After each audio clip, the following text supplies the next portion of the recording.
bahwa yang menulis kedua kitab itu adalah seorang bangsawan bernama Ono Yosumaru. Dalam kedua kitab tersebut diuraikan tentang asal mula terjadinya bangsa Jepang yang pada umumnya bersifat fantastis dan mitologis.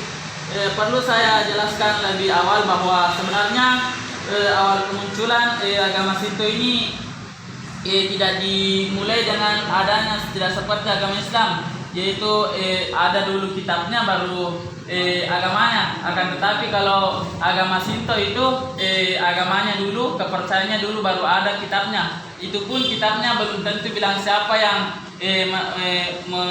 menuliskannya, tetapi ada sumber yang mengatakan bahwa itu tadi yang bernama Ono Yosumaru yang menulisnya.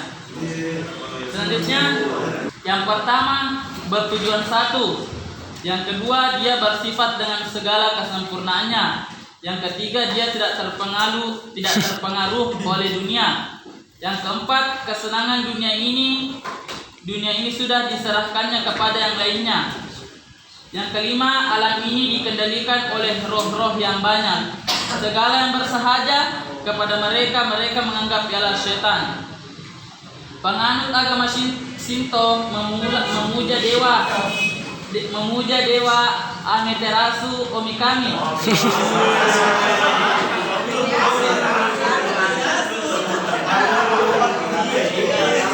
Dewa terpuji karena dipandang sebagai Dewi Matahari, Dewi dalam pertanian. Pengaruh Dewi Matahari makin lama makin bertambah kuat, terutama menyangkut persoalan pertanian, dan tidak jarang diadakan semacam upacara yang tohi goino matsuri.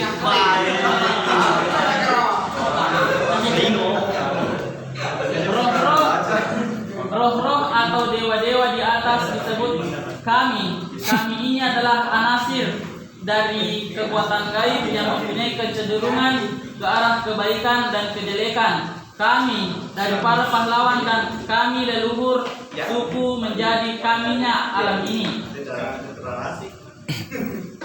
Selanjutnya pengaruh agama Shinto terhadap budaya bangsa Jepang.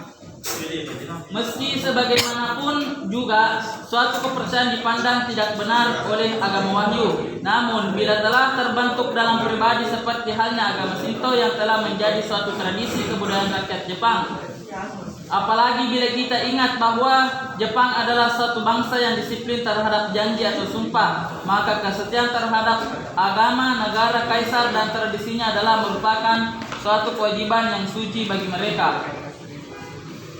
Namun dalam hubungan inilah seorang ahli sejarah Jepang bernama B.C. Halsen menyatakan bahwa orang-orang Jepang dilahirkan dalam ajaran Shinto. Kesetiaannya terhadap kepercayaan dan pengamalan ajaran-ajarannya adalah menjadi kualifikasi pertama sebagai orang Jepang yang baik. Meskipun ia memeluk agama Buddha Katolik, namun Shinto lama tetap merupakan pengaruh yang vital dan luas, yang secara fundamental paham Shinto tersebut membentuk pula mentalitas dan tingkah lakunya, serta memberikan suatu pola dasar yang menjadi wadah dari segala sesuatu yang lain.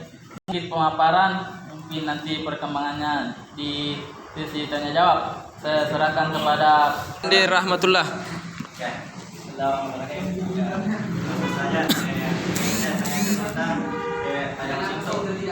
Yang tadi pematara memaparkan tentang Dewi Matahari atau Amaterasu.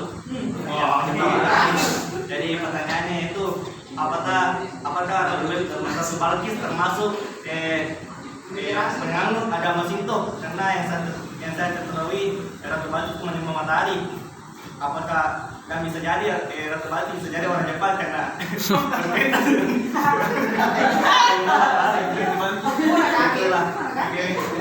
Saya bertanya tadi, apakah agama Shinto itu memberikan izin untuk memeluk agama yang lain? Contoh saya memeluk agama Shinto, dan bisa memeluk agama yang lain juga.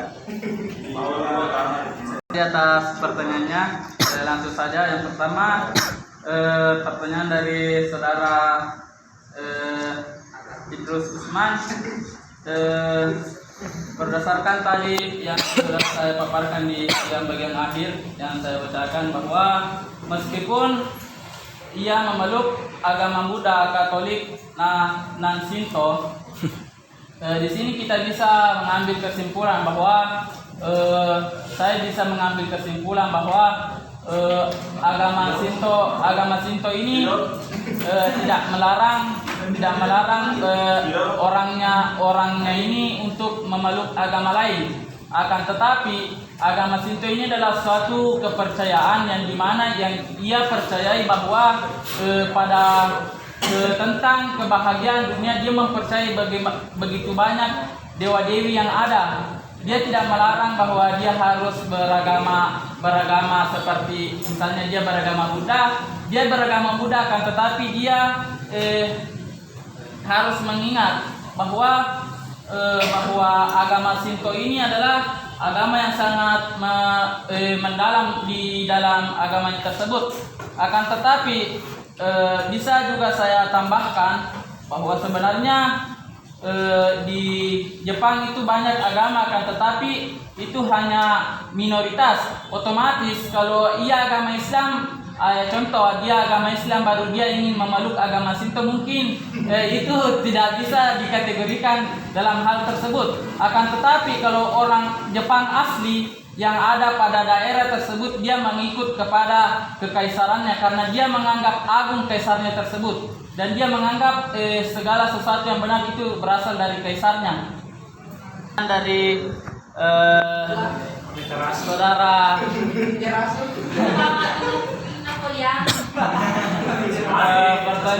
pertanyaan dari saudara Andi Rahmatullah, apakah Ratu Balkis itu memeluk agama Shinto? Kita tanya. Sebenarnya ketika kita ingin melihat sejarahnya dari ketika kita ingin melihat jenjang dari hal tersebut, bahwasanya Ratu Balkis ini lebih berada di belakang. Akan tetapi ketika Anda membahas bahwa menyampaikan tadi bahwa Ratu Balkis itu menyembah api, menyembah matahari, bahwa sesungguhnya di dalam agama Shinto itu bukan hanya dewa matahari yang ia sembah, akan tetapi banyak lagi dewa-dewa yang dia anggap agung dan dia sembah dalam agamanya tersebut. Jadi dia tidak hanya terfokus kepada Amaterasu tadi, akan tetapi dia memiliki lagi banyak dewa-dewa yang ia sembah. Kalau Anda tanyakan bahwa apakah Amaterasu itu adalah agamanya Tuhannya juga Ratu Balkis, kalau saya berkesimpulan saya juga tidak tahu, dan kalau kita ingin melihat sejarahnya mungkin saja hal tersebut menjadi pengaruh dari agama Shinto untuk menyembah matahari.